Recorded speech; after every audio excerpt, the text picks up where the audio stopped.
What's up, y'all? Y'all know who it is. You know what it is. Your boy JP, the install guy, here to make your install life a little bit easier. And today we're going to be talking about CD player wire connections. There's a couple different ways that you can actually wire up that CD player, and I want to make sure that we go over a few of them today. So if you're into that type of thing, please consider subscribing, because these are the things that we do here on this channel: car audio tutorials, radio removals, anything cardio install related. That's what this channel is about. And from time to time, I like to spread some of my car audio knowledge, so whether you're a beginner or advanced, this channel's for you. So when you guys are actually wiring up your CD player harness, this is the harness that's going to go to the car, and this is the harness that actually goes to your radio. Now, we're not actually going to go over any wires because we've already made a video showing you guys how to wire up your CD player, and this is just a video that's going to piggyback off of that to show you all of the different types of connections on what that you can use. So right here we have some crimp caps. I believe these are like 16 to 14 gauge crimp caps. Right here we have some butt connectors. I think those are the same thing, 14 to 16 gauge. I'm not sure, but they're the red butt connectors. And these two, we have some electrical tape, and we have heat shrink, because these will be for your soldering option. Now, all of these ways will be correct. It just depends on how you want the harness to look on the back side, which one you think is the best connection. But we're going to talk about some pros and cons of all of these, so let's go ahead and get into it. So I think the first way that I actually want to start out is by using the butt connectors. In order to make this connection, you want to make sure that your wire is first stripped, and then you want to stick the wire in just about halfway. Take your crimpers, put it in the jaw of the crimp, and then crimp down. And then do a small little tug test like that, just to make sure that you have the proper crimp on the wire and it's not going to come loose. Then what we want to do is we want to take the other side of the wire harness. We want to do the exact same thing. Make sure that the wire is stripped. Put it on the inside of the connection. Take our crimpers and then crimp down. Do a little tug test just to make sure that that's good. Now I'm gonna speed through the rest of this.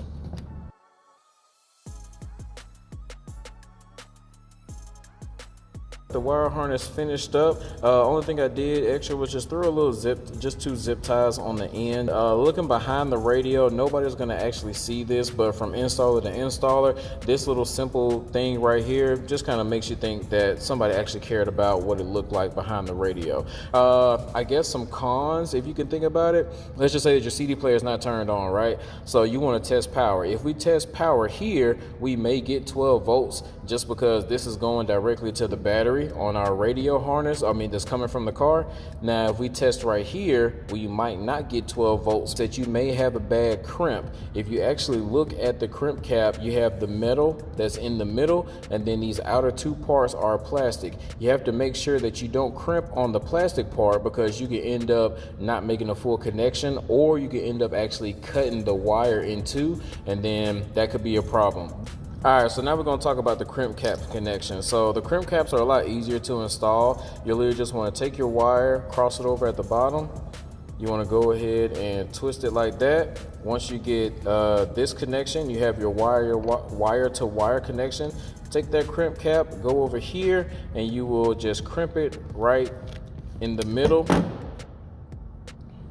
Do the tug test. All right, and that's good. This is going to be a way easier process as far as like installing your CD player wires, because literally all you have to do is match the colors up on this. I would like for you guys to actually understand what everything does, which is why I made that first video and made it very detailed. But if you have both of the harnesses, we are literally just kind of matching these wire colors up. So now, for one, we have our wire to wire connection, which is a really good connection, first of all. Second, when we actually put that crimp cap on, we only have one point of contact. So like I was saying last time, if you could possibly have two fail spots, because you may have not gotten a good crimp on one side of that butt connector. With this one, you don't necessarily have that problem, because we're literally making our wire to wire connection, and we're just twisting all of these together. You're only doing one crimp versus two crimps, which literally cuts your wire harness time in half.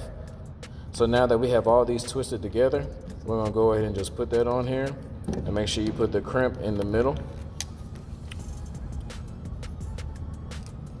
Crimp in the middle. Crimp in the middle. Now I'm gonna speed this part up. So cosmetically, it doesn't look as good as using the red butt connectors, because you kind of have this jumbled piece of crimp caps right here at the top, and depending on how much space you actually have behind in your dash, this could be a little bit of an issue. When you have those red butt connectors and everything's in line, it may be easier to kind of tuck stuff in the back of the dash. To be honest, out of all the radios that I've installed throughout my career, I haven't seen too many dashes to where it's just like, oh man, I'm absolutely not gonna use these because I haven't had that much room in the dash. Now, one thing that I do advise that you guys do is put a zip tie right here, and what that does is that actually keeps the tension right there, to where if something does pull, as I'm pulling this right here, you're not gonna pop one of these caps off or put any extra stress on the actual connection that we have right there. So I do advise that you do that. And even though it's not a perfectly straight line, you can still put in a straight line like that. You can put zip ties right here if you want to, just to make it look a little bit more clean. All right, so now what I'm going to do is actually do a solder and tape and solder and heat shrink job for you guys. With the heat shrink, what you want to do is you want to cut up your heat shrink first to size, however you want it, and then you want to actually put them all the way down at the bottom. Now, the reason you want to go ahead and do this part first is because heat shrink is not wrappable. It comes in this little tube and you have to cut it to size. So since you have to pre-cut it, you want to go ahead and put it on here first. That way, once we get done soldering, all we have to do is slide our heat shrink in front of our connection, and then we can use a torch or a lighter to kind of go ahead and shrink the heat shrink onto our connection. Another thing that I usually do is I'll take some tester tape or something like that, and then just kind of do like a small little wrap around right here. And the only reason we are doing this is because we don't want the heat shrink to fall down while we're trying to solder, because we will be catching some heat from that soldering iron, and we do not want the heat to hit this heat shrink and then it starts melting our heat shrink before we even get a chance to use it. We're going to take our two strip pieces of wire right here, and then we are going to make an X and then twist them boys together like this.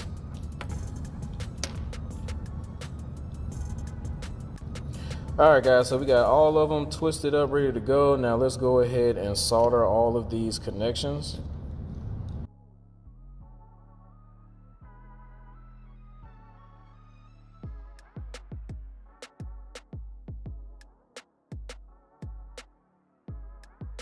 So we have all the connections soldered, everything's looking good. Now all we want to do is roll your heat shrink over.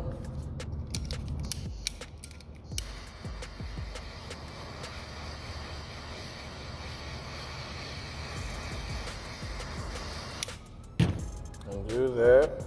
Do it to the next one, roll your heat shrink over. You probably could go ahead and just do it over all of them. I'm just doing it one by one so you can see exactly what's going on.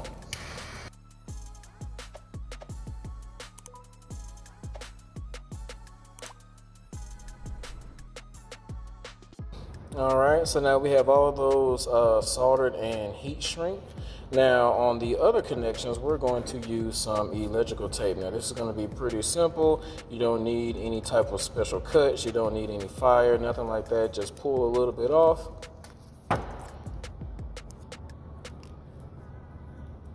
And tape it.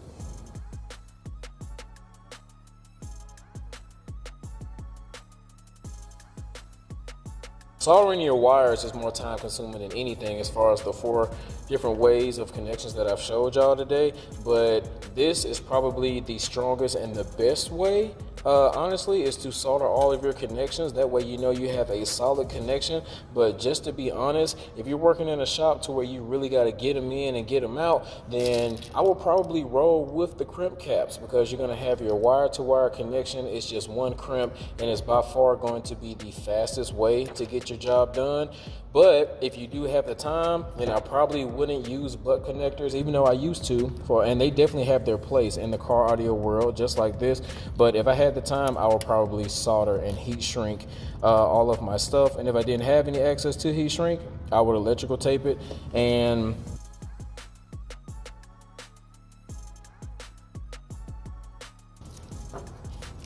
all right, so that's wrapped up with the tester tape. So even if you did use the solder and electrical tape method and you wanted to clean it up a little bit more, you can throw some tester tape around it.